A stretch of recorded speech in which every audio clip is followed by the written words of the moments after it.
Hello friends, once again welcome back to my YouTube channel. आज हम देखने वाले हैं spectra of hydrogen atom. Hydrogen atom का स्पेक्ट्रा कैसे होगा?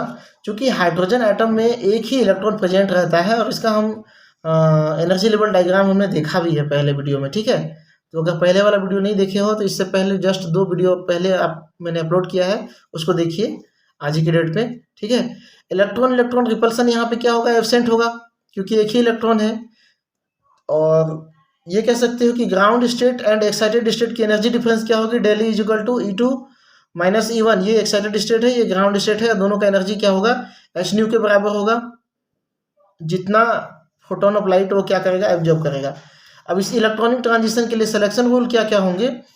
एन का वैल्यू कोई भी इंटीग्रल हो सकता है, मतलब एन का वैल्यू 1 ग्राउंड स्टेट से, मतलब एक सेल से दूसरे सेल में ट्रांजिशन हो सकता है। एन की वैल्यू 1 2 3 4 ऐसा हो सकता है। अब एल की वैल्यू क्या होगी? +-1, मतलब जो सेकेंडरी क्वांटम नंबर होगा उसमें क्या होना चाहिए? +-1 का डिफरेंस होना चाहिए। कहने का मतलब अगर हम एस से ट्रांजिशन कराएंगे तो किस में होना चाहिए? पी से होना चाहिए, है ना। अगर पी से ट्रांजिशन कराएंगे तो क्या होना चाहिए? डी से होना चाहिए या फिर एस में होना चाहिए। डी से कराएंगे तो क्या में होना चाहिए? एफ में होना चाहिए, पी में होना चाहिए और एस में होना चाहिए। पी से पी में नहीं हो सकता, एस से एस में नहीं हो सकता। ठीक है, ये हो गया। और जे की वैल्यू होती है, जो कपलिंग होता है, ठीक है, जे की वैल्यू जो होती है वो क्या होती है? 0 भी हो सकता है, +-1 दोनों हो सकता है। तो इस तरह से यहाँ पे हम हाइड्रोजन एटम का जो एनर्जी लेवल है उसको सेम सेम दिखाए हैं। क्यों? क्योंकि इसकी एनर्जी लेवल सेम ही होती है, एक ही इलेक्ट्रॉन होता है, बाकी जो सारे के सारे ऑर्बिटल क्या होते हैं? डिजेनरेट अवस्था में होता है। तो यहाँ डायग्राम देख लो, ये 1s में एक इलेक्ट्रॉन था, इसका ट्रांजिशन कहाँ हुआ? एस से लेके पी में हुआ, है ना। पी का 2 एनर्जी स्टेट बनता है। यहाँ पे मैंने टर्म सिंबल लिखा है, टर्म सिंबल भी मैंने पहले अपलोड किया है, सर्च मारना। तो जो इसका ग्राउंड स्टेट टर्म सिंबल होता है वो 2s हाफ होता है। ये क्या है? 2s half ground state. और एक्साइटेड स्टेट में जो पी ऑर्बिटल एक्साइटेड स्टेट जो होता है वो 2p हाफ एंड 2p 3/2 होता है। उसी तरह से 2d 3/2 और 2d 5/2, ये सारे के सारे क्या होते हैं? एक्साइटेड स्टेट होते हैं। यहाँ से लेकर अब p में है तो फिर वो किस में ट्रांजिशन होगा? d में होगा, है ना, या फिर इधर s में हो सकता है, मतलब d में जाएगा तो s में जाएगा। ठीक है, तो इस तरह से कई सारे ट्रांजिशन हो सकते हैं। ये आपको क्या होता है, क्या मिलता है यहाँ पे? यहाँ पे शार्प डबलेट मिलता है। डबलेट क्यों मिलता है? डबलेट इसलिए मिलता है क्योंकि यहाँ पे एक ही एनर्जी लेवल में 2 ट्रांजिशन हो रहे हैं। ठीक है, यहाँ पे 1/2 और 3/2 पी वाले में क्या हो रहा है? ट्रांजिशन हो रहा है, तो यहाँ पे क्या होगा? डबलेट मिलेगा। अब सिलेक्शन रूल के आधार पर कुछ ट्रांजिशन हम देख सकते हैं। 1s हाफ से 2s हाफ से लेकर 2p हाफ में यहाँ पे डेल जे का वैल्यू क्या है?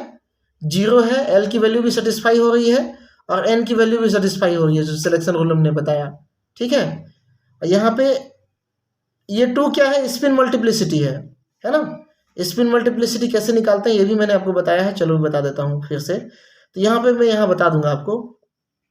2s हाफ से 2p 3/2 ये एनर्जी टर्म है, इससे भी ट्रांजिशन होगा। और जहाँ पे डेल जे की वैल्यू क्या होगी? +1 होगी।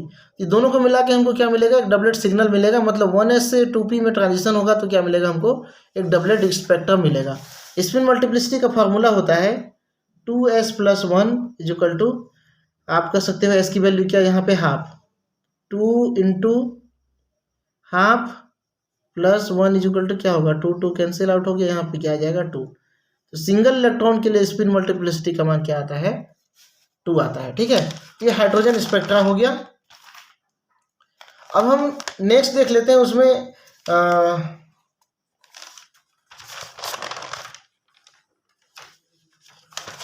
हाइड्रोजन स्पेक्ट्रा का ही कुछ ग्राफिकल रिप्रेजेंटेशन।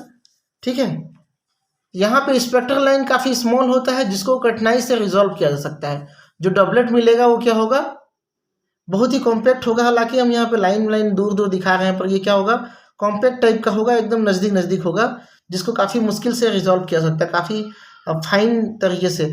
अब देखो 2p से 3d में अगर ट्रांजिशन होता है तो हो सकता है, तो इसका ट्रांजिशन भी क्या होगा? डबलेट के रूप में होगा। मतलब 2p से 3d में 3d के 3/2 और 5/2 एनर्जी लेवल में एक ही बार में ट्रांजिशन होगा। उसी टाइप से इसका जो सेकेंड एनर्जी लेवल 3/2 है उससे 3/2 और 5/2 में क्या होगा, ट्रांजिशन होगा, क्योंकि जे की वैल्यू 0 भी हो सकती है। तो 3/2 और 3/2 में ट्रांजिशन पॉसिबल है, जे की वैल्यू 0 हो सकती है सिलेक्शन रूल के आधार पे। ठीक है, तो इस तरह से और भी यहाँ पे मैंने ट्रांजिशन लिखे हैं, इसको आप ध्यान से देखो, जिसमें जे की वैल्यू में कितना कितना परिवर्तन आ रहा है। हाँ, यहाँ पे अगर हम 2p हाफ से 2d 5/3 में अगर हम ट्रांजिशन करवाते हैं तो ये पॉसिबल नहीं होता, क्योंकि यहाँ पे जे की वैल्यू +2 आ जा रही है ना। आधा से लेके सीधा 2.5 में, ये क्या है, आधा है, और ये क्या है, 5/2 है जी, 2.5 में, है ना। आधा से लेके 2.5 में, तो ये क्या होता है, नॉट अलाउ होता है। ट्रांजिशन हो सकता है लेकिन ये क्या होगा, शार्प नहीं होगा। ठीक है, तो ये क्या हो गया, नॉट अलाउ होता है। ठीक है, अतः हाइड्रोजन एटम के स्पेक्ट्रा में 3 लाइन एब्जॉर्ब होता है। 1 doublet is for s electron transition and 2 doublet for 2p and 2d transition, जो कि कंपाउंड डबलेट होता है। जो ये वाला जो डबलेट होता है वो क्या होता है, कंपाउंड डबलेट, जो मैंने अभी यहाँ पे बताया। ठीक है, ये क्या होगा, कंपाउंड डबलेट होगा। ठीक है, अब अगला टॉपिक हम अगले वीडियो में लेके आएंगे, है ना। ये तो हाइड्रोजन एटम का स्पेक्ट्रा रहा। अगला जो टॉपिक है वो spectra of alkali metal ion. तो एल्कलाई मेटल आयन के केस में भी कैसा कैसा स्पेक्ट्रा होता है वो हम देखेंगे नेक्स्ट वीडियो में। ठीक है, तो इस वीडियो में बने रहने के लिए बहुत बहुत धन्यवाद।